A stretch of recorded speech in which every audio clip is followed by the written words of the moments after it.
Hello दोस्तों, तो आज हम जो है केमिस्ट्री के 2 मार्क्स से जो क्वेश्चन है इनऑर्गेनिक के उसको देखने वाले हैं। तो पहला जो क्वेश्चन बोला जा रहा है कि सिलिकॉन सिर्फ +4 ऑक्सीकरण अवस्था दिखाता है, जबकि 3 +2 और +4 दोनों दिखाता है, ऐसा क्यों? तो आइए देखते हैं। जो सिलिकॉन होते हैं ना, जो सिलिकॉन तथा 3 उन दोनों के संयोजी इलेक्ट्रॉन की संख्या 4 होती है, किंतु अक्रिय युग्म प्रभाव के कारण 3 जो होता है +2 और +4 दोनों ऑक्सीकरण अवस्था दिखाता है, जबकि सिलिकॉन सिर्फ +4 ऑक्सीकरण अवस्था दिखाता है। उसके बाद आता है कि लेथेनाइट तत्व की प्रमुख ऑक्सीकरण संख्या कितनी होती है। तो लेथेनाइट तत्व की प्रमुख ऑक्सीकरण संख्या +3 होती है।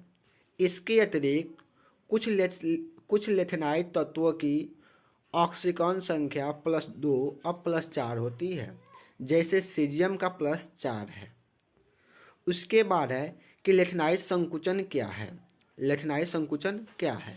तो लेथेनाइट श्रेणी में बाएं से दाएं जाने पर, लेथेनाइट श्रेणी में बाएं से दाएं जाने पर आकार क्रमशः घटते जाता है, परंतु 4f इलेक्ट्रॉन का दुर्बल परिक्षेपण प्रभाव इसका पूर्ण रूप से विरोध नहीं कर पाता।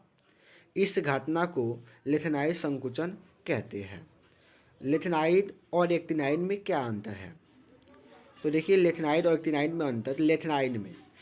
लेथेनाइड जो होता है उनमें जो अंतिम इलेक्ट्रॉन होता है 4f में प्रवेश करता है, और एक्टिनाइड का अंतिम इलेक्ट्रॉन 5f में प्रवेश करता है। लेथेनाइट तत्व में केवल Pm रेडियो सक्रिय तत्व है, जबकि एक्टिनाइट तत्व में सभी रेडियो सक्रिय तत्व है। लेथेनाइट के जो इलेक्ट्रॉनिक विन्यास होती है 4f 1 से 14, 5d 0 से 1, 6s 2 होती है, और एक्टिनाइट के जो इलेक्ट्रॉनिक विन्यास होती है 5f 1 से 14, 6d 0 से 1, 7s 2। उसके बाद यहाँ पे है कि जो लोहे के निष्कर्षण में चूना पत्थर का क्या कार्य है, यानी क्या भूमिका है। तो लोहे के निष्कर्षण जो चूना पत्थर होता है वात्यवती में गालक का कार्य करता है। यह औषधि से मिलकर धातुमल का निर्माण करता है। ठीक, जैसे यहाँ पे जो चूना पत्थर CaO है वो गालक का कार्य करता है। यहाँ पे औषधि SiO2 से मिलकर SaSiO3 धातुमल बनाता है। उसको कैल्शियम सिलिकेट बोलेंगे, ठीक है ना। उसके यहाँ पे है कि एल्युमिनियम के निष्कर्षण में क्रायोलाइट की क्या भूमिका है। तो क्रायोलाइट की क्या उपयोगिता चाहे भूमिका, वही बात हुई। तो क्रायोलाइट का जो पहले सूत्र हम याद रखेंगे 1 मार्क्स के लिए, तो ये आता ही है कि Na3Al F6। तो जो क्रायोलाइट है उसको एल्यूमिना के गलनांक को, क्रायोलाइट एल्यूमिना के गलनांक को 22 डिग्री सेल्सियस से घटाकर 22 डिग्री सेल्सियस का रहता है। हम जो एल्यूमिना है उसमें क्रायोलाइट को मिलाते हैं तो एल्यूमिना के जो गलनांक होते हैं 22 डिग्री से घटाकर 22 डिग्री सेल्सियस तक ला देता है, तथा उसकी विद्युत चालकता होती है वो बढ़ जाती है, जिससे अपघटन की जो प्रक्रिया है तीव्र हो जाती है। इसलिए एल्युमिनियम के निष्कर्षण में क्रायोलाइट को मिलाया जाता है। बेशमीकरण विधि से किस प्रकार के तत्व का, यहाँ पे फफलेदार कपर क्या है, फफलेदार कपर क्या है। तो देखिए, बेशमीकरण के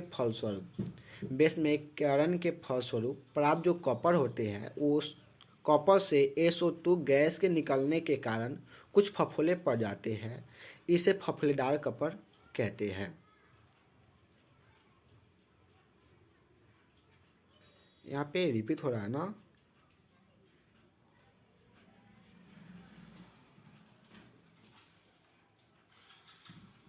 हाँ, रिपीट हुआ है यहाँ पे, 1 मिनट। ओके, हाँ, अब यहाँ पे एल्युमिनियम के निष्कर्षण में ग्रेफाइट की क्या महत्व है। तो एल्युमिनियम के निष्कर्षण में ग्रेफाइट का जो छड़ होता है एनोड का कार्य करता है। यह Al2O3 से निकलने वाली ऑक्सीजन को संरक्षित करता है, जिसके कारण वह पुनः Al2O3 न बन जाए। सल्फेट आयन जो होते हैं उसकी संरचना कुछ इस प्रकार से दिया गया है। उसके बाद है यहाँ पे कि इंटर हैलोजन यौगिक क्या है। तो जब दो भिन्न हैलोजन एक दूसरे से अभिक्रिया करते हैं तो बनने वाले जो यौगिक होते हैं इंटर हैलोजन यौगिक कहलाते हैं, जिससे ClF, ClF2। उसके बाद है कि जो H2O है वह द्रव है, जबकि H2S जो है गैस है। क्यों? तो H2O में आंतराणविक हाइड्रोजन बंध बनता है। जो H2O होता है, जो जल होता है, उसमें आंतराणविक हाइड्रोजन बंध बनता है, जबकि H2S में नहीं बनता है। हाइड्रोजन बंध के कारण जो जल होता है, जो H2O होता है, उसका जो द्रव्यंक और क्वथनांक होता है बढ़ जाता है। अतः H2O द्रव है, जबकि H2S गैस। फ्लोरीन की इलेक्ट्रॉन बंधुता क्लोरीन से अधिक होती है। क्यों? तो फ्लोरीन का छोटा आकार होने के कारण इलेक्ट्रॉन का घनत्व बहुत अधिक होता है।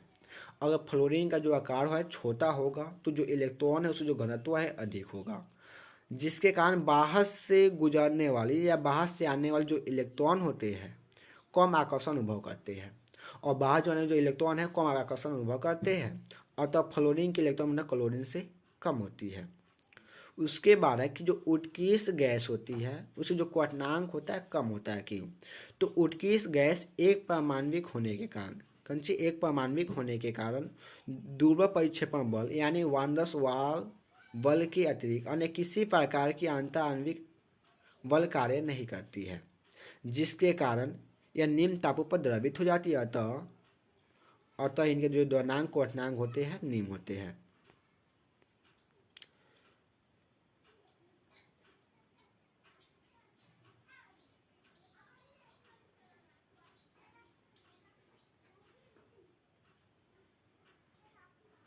तीन जो क्वेश्चन बोला जा रहा है ना, वो बोला जा रहा है कि जो Mn है, Mn+2 है, आयन को अनुचुंबकीय का निर्धारण करें एवं इसके चुंबकीय आघूर्ण भी ज्ञात करें।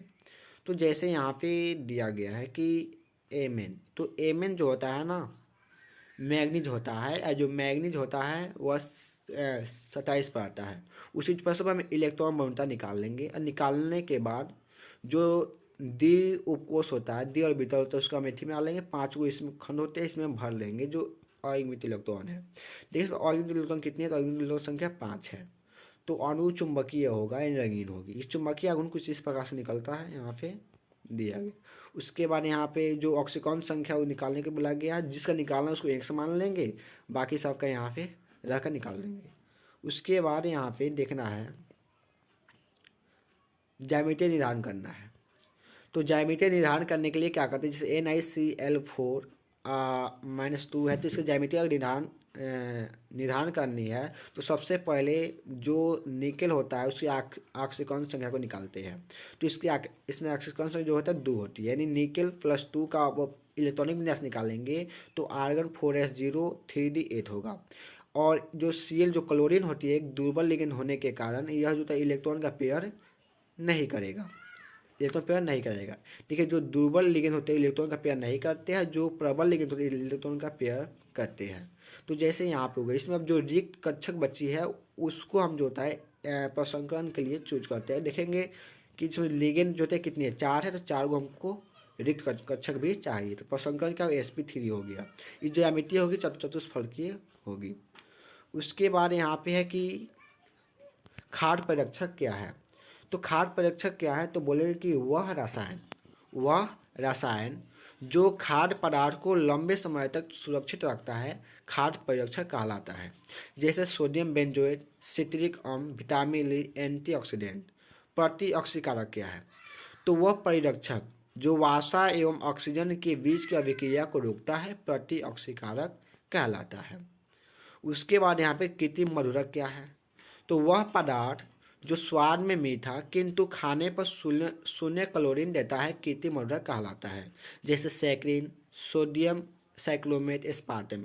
जो एस्पार्टेम होता है इसको न्यूट्रा स्वीट भी कहा जाता है, और जो सैकरीन होता है सबसे अधिक क्या बोलते हैं कृत्रिम मधुरक है, मीठा। उसके बाद यहाँ पे है कि प्रशांतक क्या है, तो वह औषधि जो मानसिक तनाव उत्तेजना चिंता को दूर करता है, प्रशांतक कहलाता है। एग्जाम्पल जैसे बेरिलियम हो गया, डाइजीफॉन हो गया, एक्वानिल हो गया। उसके यहाँ पे है कि NH3 का क्वथनांक pH 3 से ज़्यादा होता है, क्यों? तो नाइट्रोजन के छोटा आकार एवं उच्च ऋणात्मकता के कारण नाइट्रोजन जो होता है हाइड्रोजन बॉन्ड बनता है, परंतु pH 3 में हाइड्रोजन बॉन्ड नहीं बनता है। जिसमें हाइड्रोजन बॉन्ड बनता है उसका जो क्वथनांक द्वनांक होता है ऊंच होता है, इसलिए NH3 का जो क्वथनांक है pH 3 से अधिक है। PCl क्या होता है जब PCl5 को गर्म करते हैं? तो जब PCl5 को गर्म करते हैं तो PCl3 और Cl2 प्राप्त होता है।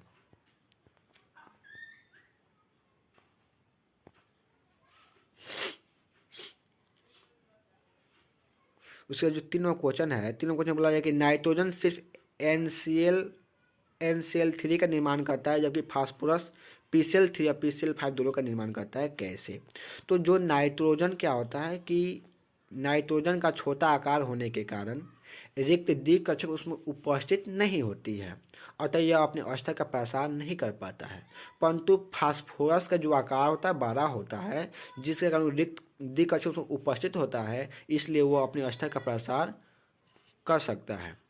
इसलिए जो नाइट्रोजन होता है NCl3 बनाता है, जबकि फास्फोरस PCl3 और PCl5 बनाता है। उसके कि H2O देखिए H2S की तुलना में कम अम्लीय है, क्यों? चाहे H2O उदासीन है, H2S अम्लीय है, क्यों?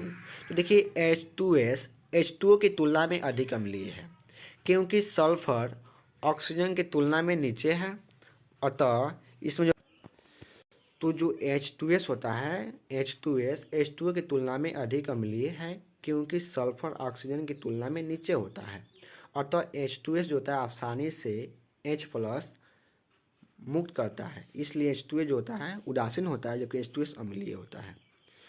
उसके बाद है कि फ्लोरीन, हाँ उसके जो होता है कि जो सल्फर होते हैं SF6 बनाते हैं, जबकि सल्फर HCl6 नहीं बनाते हैं, क्यों? तो जो फ्लोरीन होता है, फ्लोरीन का आकार छोटा होने के कारण फ्लोराइड आयन सल्फर के चारों ओर से घेर लेता है और SF6 बना लेता है। क्लोरीन का आकार फ्लोरीन से बड़ा होने के कारण क्लोराइड आयन सल्फर से विकसित हो जाता है, जिसके कारण HCl6 नहीं बना पाता है। HF HI की तुलना में दुर्बल अम्ल है, कैसे? तो वर्ग में ऊपर से नीचे आने पर आकृति जो होती है वर्ग में ऊपर से नीचे जो आकृति होती है बढ़ती है, जिसके कारण बंध भी बढ़ता है। बड़ापन जो होता है कमजोर होता है, वह टूट कर जो होता है आसानी से H+ आयन दे देता है, अतः अम्लीय गुणों में वृद्धि होती है। इसलिए HF जो होता है HI की तुलना में दुर्बल क्या है? अम्ल है। धातुमल क्या है? देखिए धातुमल क्या है, तो बोलेंगे हम यहाँ धातुमल में कि गालक, यहाँ देखिए धातुमल क्या है, तो गालक और अगलनीय अशुद्धियाँ क्रिया करके जो द्वंद्वशील पदार्थ मात्र से धातुमल कहते हैं। गालक क्या है? तो वह रासायनिक पदार्थ जो अगलनीय अशुद्धियों से क्रिया कर कर उसे द्वंद्वशील धातुमल में बदल देता है, उसे गालक कहते हैं। उसके बाद उत्कीर्ष गैस जो होती है पारमाणविक आकार तुलनात्मक रूप से बड़ा होता है, क्यों?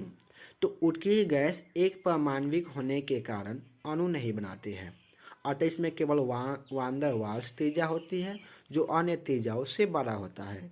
इसलिए उत्कीर्ष गैस का परमाणविक आकार तुलनात्मक रूप से बड़ा होता है। उसके बाद यहाँ पे थोड़ी सी थी हुई है, यहाँ पे थी है कि जो जेनॉन है उत्कीर्ष गैस बोला जाए कि जो जेनॉन है उत्कीर्ष में केवल जेनॉन ही जो कि बनाते हैं, क्यों? एक मिनट कहाँ पे है, हाँ यहाँ पे अक्रिय गैस में केवल जेनॉन ही रासायनिक यौगिक बनाता है, क्यों? तो देखिए जो जेनॉन है उसकी जेनॉन परमाणु की जो आकार एवं आयनन विभव होती है अन्य अक्रिय गैसों की अपेक्षा कम होने के कारण केवल जेनॉन ही रासायनिक यौगिक बनाता है। नाइट्रोजन जो होता है कम क्रियाशील होता है, क्यों? तो नाइट्रोजन के अणु में त्रिबंध की बंध विभेदन एंथैल्पी अधिक होने के कारण यह कम क्रियाशील होते हैं।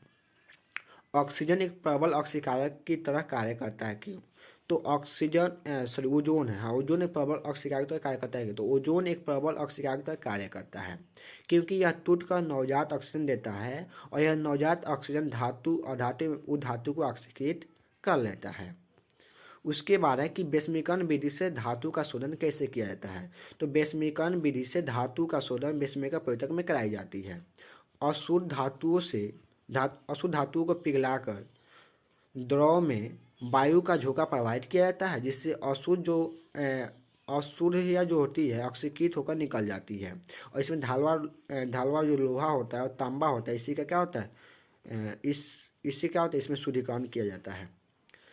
उसके बाद है कि एल्युमिनियम के निष्कासन निक्षालन की क्या उपयोगिता है। तो एल्युमिनियम के निष्कासन में निक्षालन के उपयोग से बॉक्साइड अयस्क से असूया को हटाकर शुद्ध एल्यूमिना प्राप्त किया जाता है। एल्युमिनियम धातु के निष्कासन में निक्षालन के उपयोग से बॉक्साइड अयस्क से असूया को हटाकर क्या किया जाता है, तो शुद्ध एल्यूमिना प्राप्त किया जाता है। संक्रमण श्रेणी में केवल 10 तत्व होते हैं। क्यों? तो संक्रमण श्रेणी में केवल 10 तत्व ही होते हैं क्योंकि डी ऑर्बिटल के पास अधिकतम 10 इलेक्ट्रॉन होते हैं। उसके बाद है कि ZR तथा HF सामान्य गुण प्रदर्शित करता है। कि तो लेथनाइज श्रेणी के कारण, किस कारण? लेथनाइज संकुचन के कारण प्रथम श्रेणी और द्वितीय श्रेणी लगभग बराबर होते हैं, अतः ZR तथा HF सामान्य गुण प्रदर्शित करता है।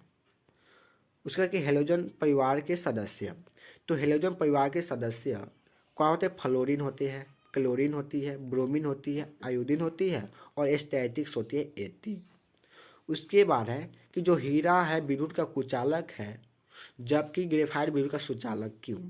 तो हीरा विद्युत का कुचालक होता है क्योंकि हीरा में कार्बन की संरचना टेट्राहेड्रल होने के कारण इसमें इलेक्ट्रॉन मुक्त नहीं होते हैं, जबकि ग्रेफाइट विद्युत का सुचालक है क्योंकि ग्रेफाइट में कार्बन की संरचना हेक्सागोनल होने के कारण इसमें जो इलेक्ट्रॉन होते हैं मुक्त होते हैं। ओजोन के व्यंजक गुण, ये वनस्पति रंगों को रंगहीन बना देती है। उसके बाद है कि ओजोन के ऑक्सीकरण गुण के कारण होता है। खाद्य यौगिक की विशेषताएं, तो इनके जो गलनांक होते हैं निश्चित होते हैं, ये विषमदैशी प्रकृति के होते हैं, इनकी ज्यामितीय आकृति निश्चित होती है। दृढ़ लौन एवं जटिल लौन में अंतर, तो दृढ़ लौन जटिल लौन में अंतर क्या है? पहला है कि यह दृढ़ लौन जो टूटकर सरल आयन देता है और जटिल लौन टूटकर सरल आयन जटिल आयन दोनों देता है। इसकी जो उदाहरण है KCl MgCl2 6H2O, ऐसे जो उदाहरण है K4FeCN6। उसमें जो ऑक्सीकरण संख्या निकालना है, जैसे कॉपर का निकालना है तो यहाँ पे निकाला गया है। उसके बाद संक्रमण तत्व परिवर्तनशील ऑक्सीकरण अवसर दिखाते हैं। क्यों? तो यहाँ पे जो होता है संक्रमण तत्व के डी ऑर्बिटल पूर्ण रूप से न भरे होने के कारण डी ऑर्बिटल के इलेक्ट्रॉन भी संयोजी इलेक्ट्रॉन की तरह कार्य करने लगते हैं, अर्थात यौगिक के निर्माण में भाग लेने लगते हैं, इसलिए ये परिवर्तनशील ऑक्सीकरण अवस्था दिखाते हैं। निष्ठापन क्या है? तो जब किसी अयस्क को वायु की अनुपस्थिति में उसके गलनांक से कम ताप पर गर्म किया जाता है तो उसे निष्ठापन कहते हैं।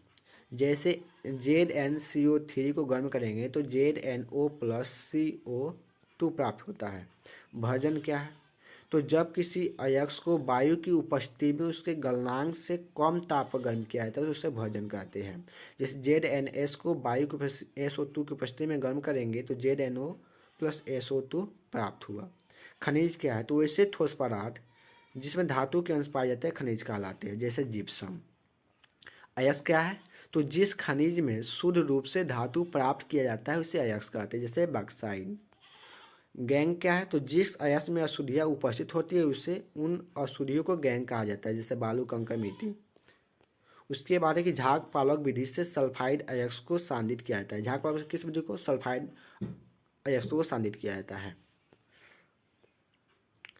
उस चांदी की प्रतिरोधकता सबसे कम होती है क्यों? तो चांदी की प्रतिरोधकता सबसे कम होती है सॉरी, चांदी जो होता है एक अच्छा विद्युत चालक है। कैसे? तो चांदी की प्रतिरोधकता कम होने के कारण, प्रतिरोधकता कम होने पर चालकता बढ़ जाती है, इससे चांदी जो होता है विद्युत का अच्छा सुचालक है।